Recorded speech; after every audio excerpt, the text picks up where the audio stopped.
My presentation shall describe the practice of ethnic cleansing by Armenia at two key moments, 1918, 1921, then 1987, 1991, and to present the negative consequences, including for the majority of Armenians themselves, then the bright perspective offered by peace, almost signed this summer, as you know. So my first part will be about the period 1918-1921, and my second part will be about late 1980s, 1981, and the more current perspective. Some words of context to begin with.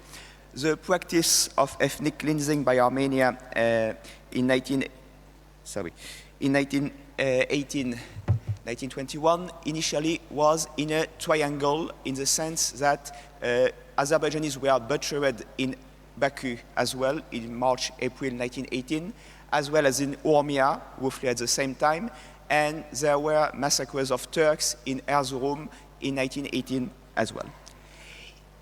This practice reached Armenia, properly speaking, as early as spring 1918. Just an example, Ruben Terminassian, who was one of the leaders of the Armenian Revolutionary Federation, writes in his memoirs, the Tatars, so the Azerbaijanis, of Mili, near Yerevan, were expelled in 1918.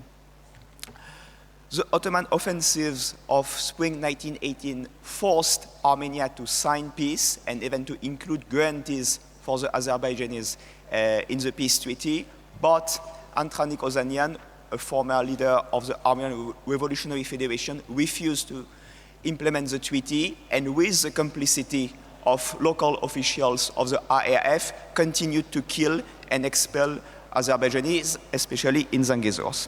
And of course, after the Ottoman Empire was defeated, this practice continued, this time by the Armenian government, properly speaking.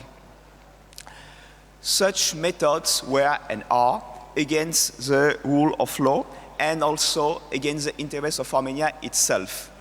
As Captain Henri Rollin was the chief of the French Navy's intelligence service for the South Caucasus and Turkey, observe, only a joint authority could protect Azerbaijan, Armenia, and Georgia from a Russian reconquest, and the exaggerated territorial claims of Armenia was a danger for this South Caucasian unity and could provoke a Russian reconquest, and as you know, this is exactly what happened. Similarly, in spring 1920, Lord Curzon, the British Foreign Secretary, warned the Armenian representative that if the massacres and the expulsion of Azerbaijanis continued, Britain could not continue to provide weapons and ammunition to Armenia. The representative did not deny the British sources, but instead of stopping this practice, it actually increased after this warning, because Ruben Terminassian, the man I mentioned a couple of minutes ago, was appointed as Armenian Minister of Interior.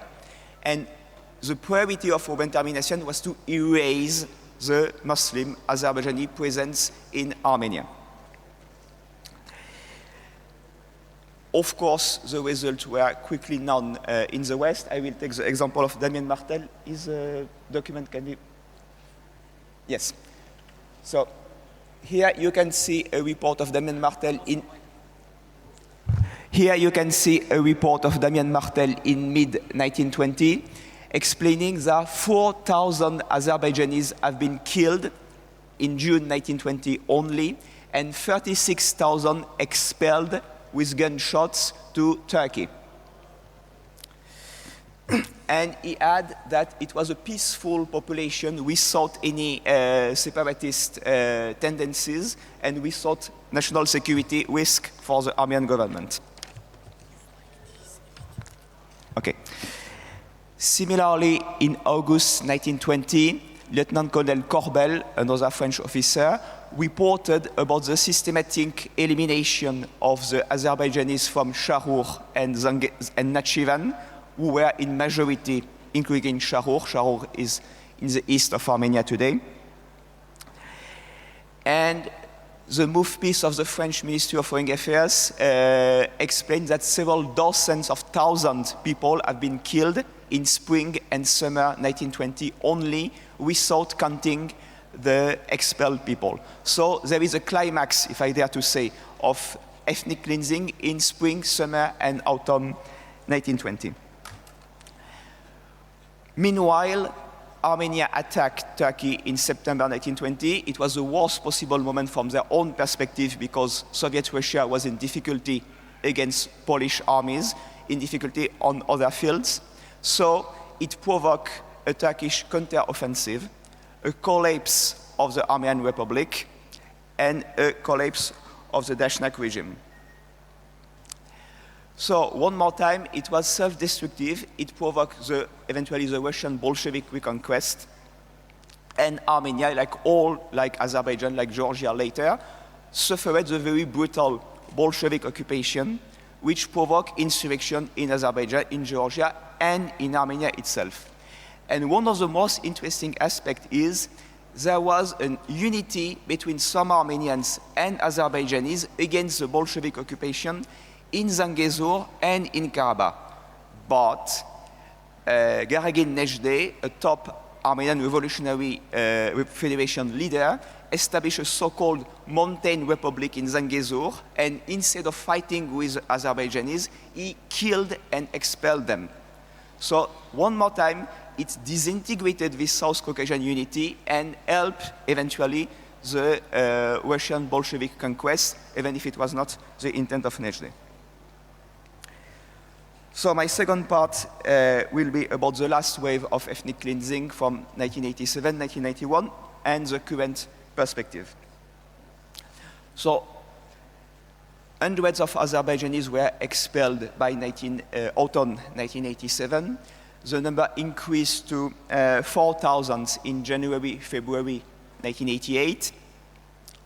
Then there was a violence in Sumgait near Baku, which was provoked by some elements of the Armenian mafia and the Soviet Communist Party in order to distract the attention from what was going on in Armenia. So, of course, as the attention was distracted, the number of expulsions increased.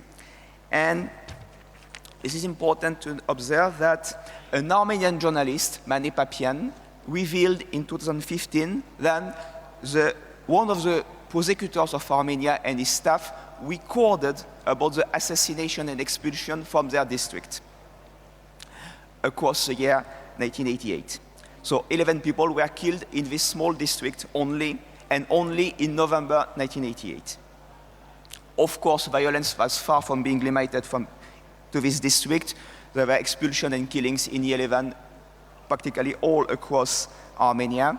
And the last expulsion took place in 1991, so Armenia was completely emptied from Azerbaijani, except the mixed couples. But after 1991, even the mixed couple were forced to leave eventually. And even the Catholic Armenians were more or less asked to leave, as they were considered like kind of traitors. In some, 250,000 people were expelled in late 1980s only. This has led to isolation of Armenia. All the projects, BTC pipeline, Baku-Tbilisi-Kars railway, the TANAP, of course, were done from Georgia. It also provoked a loss of sovereignty in the sense that Armenia has given the control of its airspace and a part of its land border to Russia, while Heydar Aliyev has constantly refused to give to Russia the control of the Azerbaijani-Iranian border. But after the Prague Declaration, after the mutual recognition of the territorial integrity by Armenia and Azerbaijan, the things changed relatively quickly, both in terms of sovereignty of Armenia and in terms of peace process. And as you know, agreements were signed in Washington and the peace treaty is ready. All that creates a favorable context for the return of the refugees. And this is important to emphasize that it is in the interest of Armenia itself, in the sense that becoming a multi-ethnic country again will be an opening to the neighbor, to Azerbaijan, of course, and to Turkey. And it will, in opening the country, it will make irrelevant the hyper-nationalist narrative which has been dominant until recently, and which has decrease, I must say, the intellectual level of Armenia. So in conclusion, every historical situation is specific, but I think it's relatively interesting to look at the Bulgarian example. Turkey warmly welcomed the declaration of the Bulgarian parliament condemning the ethnic cleansing of Turks in late 1980s by the communist regime. And I think Azerbaijan will warmly welcome the return of refugees from Armenia. And if I had one suggestion, just to finish, to the refugees, it will to say to Armenians, our return is not about retribution, our return is about justice, and this is a shared interest that we return on the land where we are born. Thank you very much.